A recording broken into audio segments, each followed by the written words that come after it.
इङ्ल्यान्डलाई हाम्रो स्पिन एट्याकले नै प्रेसरमा राख्न सक्यो भने सक्यो, नभए चाहिँ गाह्रै हुन्छ ब्याटिङलाई। स्पिनमा चाहिँ हामीले फोकस गर्नुपर्छ। अब आई थिङ्क सिलेक्टरहरूले शेर मल्ललाई फाइनल 15 मा राख्नु पर्यो।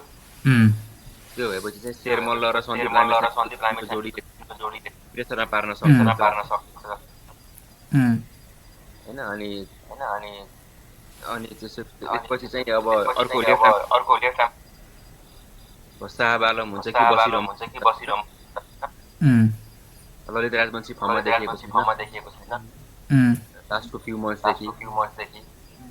त्यसले गर्दाखेरि चाहिँ अब स्क्वाडमा को शेर मल्ल, सन्दीप लामिछाने, बसिर, शाहब आलम यिनीहरू मध्ये कोही जो हुन्छ। हामीले स्पिनबाट चाहिँ खेल्नु पर्यो। इन्डियन कन्डिसन भनेको स्पिन कन्डिसनै हो नि त। सो स्पिनरलाई नै हेल्प गर्ने हो। अनि प्लस इन्डियन प्लेयरहरू के त हो नि अब स्पिनमा अलिकति यिनीहरूलाई गाह्रै फिल हुन्छ। जस्तै फिल्ड स्टाइल एट्याक मात्र खेल्न उनीहरूलाई गाह्रो नपर्छ हैन। अलिकति हामीले प्रेसरमा राख्न सक्यौँ भने स्पिनरको थ्रु नै हो अरू विकेट्सहरू निकाल्नु पर्यो। नभए चाहिँ इन्डियनको गाह्रै छ अब अनेस्टली कुरा गर्ने। जस्तै इङ्ल्यान्डको प्लेयर्सहरू भनेको अब T20 स्क्वाडमा आउने भनेको फिल साल्ट भयो एज अ ओपनर, अनि त्यसपछि ह्यारी ब्रुक भयो होइन, अनि अरू प्लेयर्स भनेको जोनी बेरिस्टो भयो होइन, अनि अर्को जोस बटलर भयो होइन। सो एज अनि बोलिङ लाइनअपमा भनेको जोफ्रा आर्चर पनि आउँछ होला सायद योपालि होइन। अनि अरू बोलर भनेको अरू स्पिनरहरू पनि छन्, मेजर स्पिनर होइन।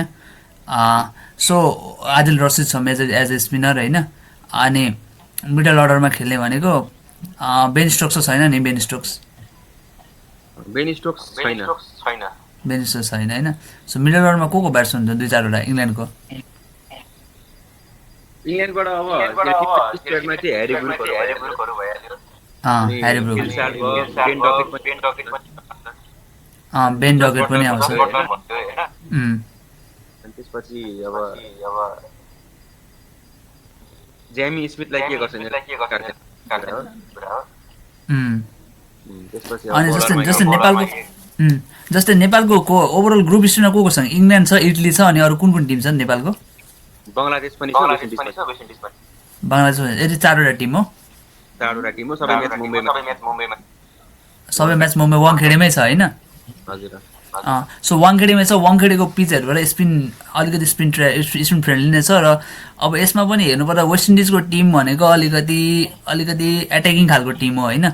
त्यो अलरेडी हामीले नेपालले पहिला पनि अगाडि खेलिसकेका छन्, वेस्ट इन्डिजसँग धेरैवटा गेमहरू खेलिसकेका छ होइन। सो कसरी ट्र्याप गर्नुपर्छ भन्ने त्यो पनि थाहा छ। जस्तै वेस्ट इन्डिजलाई एकचोटि त्यो जुन निकोलस पुरनको जुन एउटा टर्निङ पोइन्ट छ, निकोलस पुरनलाई आउट पार्दाखेरि चाहिँ गेम एउटा जित्ने सम्भावना थियो नि, जुन अगाडिको गेम 2024मा होला सायद, 2024को T20 वर्ल्ड कप हुनुपर्छ। अनि त्यो त्यतिखेरको स्टेज हेर्दाखेरि वेस्ट इन्डिजसँग अलरेडी फ्रेन्डली हो। इटली भनेको लगभग त्यो लेभलको टिम पनि होइन। इङ्ल्यान्ड इटली भयो, वेस्ट इन्डिज भयो, अनि अर्को बङ्गलादेश। सो बङ्गलादेशसँग पनि पहिला पनि खेलिसक्यो ओभरअल टिम हेर्नु पर्दाखेरि। सो यस्तो हेर्दाखेरि नेपालको चान्सेस भनेको अलिकति राम्रै देखिन्छ जस्तो लाग्छ। यहाँबाट लगभग 2टा गेम जित्यो भने इक्वालिटी होला, 3टा गेम जित्दा चाहिँ स्योरै सेमी फाइनलमा पुग्ने चान्सेस हुन्छ होइन। चारमा 2टा म्याच जित्ने पर्यो हैन। अब 3टा म्याच जितेको राम्रो। इटालीको टिम पनि त्यस्तो कमजोर चाहिँ नहोला जस्तो लाग्छ, किन भन्दाखेरि काउन्टी खेल्ने प्लेयरहरू छन्। काउन्टी च्याम्पियनशिप काउन्टी क्रिकेट खेल्ने प्लेयर हैन। यहाँ पनि राम्रै प्लेयर मलाई त्यही भएर चाहिँ कुनै टिम कमजोर छैन यहाँ। र वेस्ट इन्डिजसँग लास्ट टाइम नेपालले शारजामा खेलेको, शारजामा खेल्दाखेरि वेस्ट इन्डिजको मेन टिम थिएन। प्लेयरहरूले डेब्यु गराएको थियो। त्यो टुर्नामेन्ट लगती सकिने बित्तिकै वेस्ट इन्डिजको बङ्गलादेशले हराएको थियो। त्यही भएर वर्ल्ड कपमा त मेन स्क्वाड आउँछ टाइ होपहरू आउँछ हैन जस्ट राम्रो टिम हुन्छ मेन टिम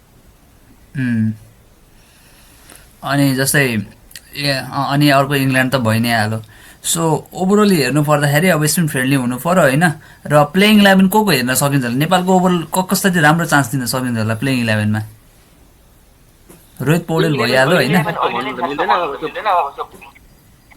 फाइनल 15 निकाल्न बाँकी छ ए 24 जनाबाट फाइनल आज त बल्ल क्लोज क्याम्पको लागि 24 जना प्लेयर निकाले निक्लेस निकाले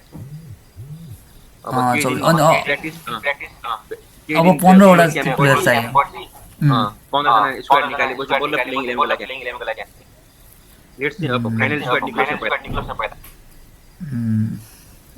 त्यो पनि हो फाइनल स्क्वाड जे भए पहिलो म्याचमा चाहिँ स्पिन हाम्रो 3-4 जना स्पिनरै हुनुपर्छ पहिलो म्याचमा इङ्ल्यान्डसँग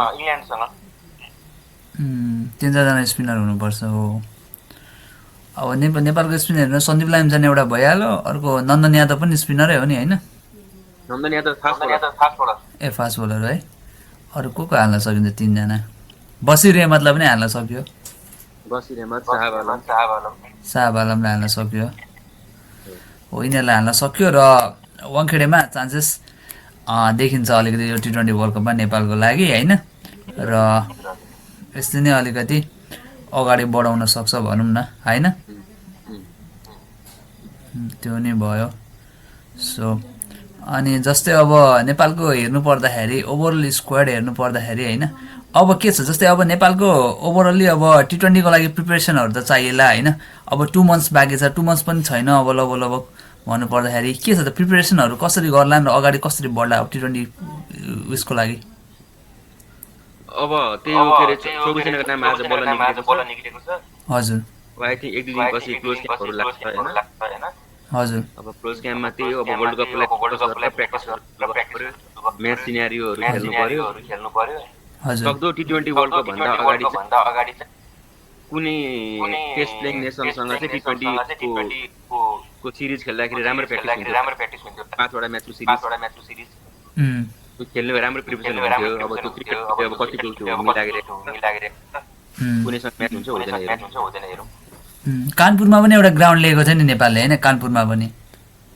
कानपुरमा अब पहिला थियो अहिले ए त्यो त त्यहाँ पनि प्र्याक्टिस गर्यो भने त्यो कन्डिसन पनि बुझ्न सक्छ नि त इन्डियामा हुने भनेको कानपुर लगभग म्याक्सिमम पिचहरु भनेको स्पिन फ्रेन्डली नै हुन्छ सो एसियन कन्डिसनमै त्यो टाइपको पिचमा प्र्याक्टिस गर्नु पर्यो सक्दो आफू भन्दा स्ट्रङ टिमसँग कुनै T20 सिरिज खेल्न पाए भने राम्रो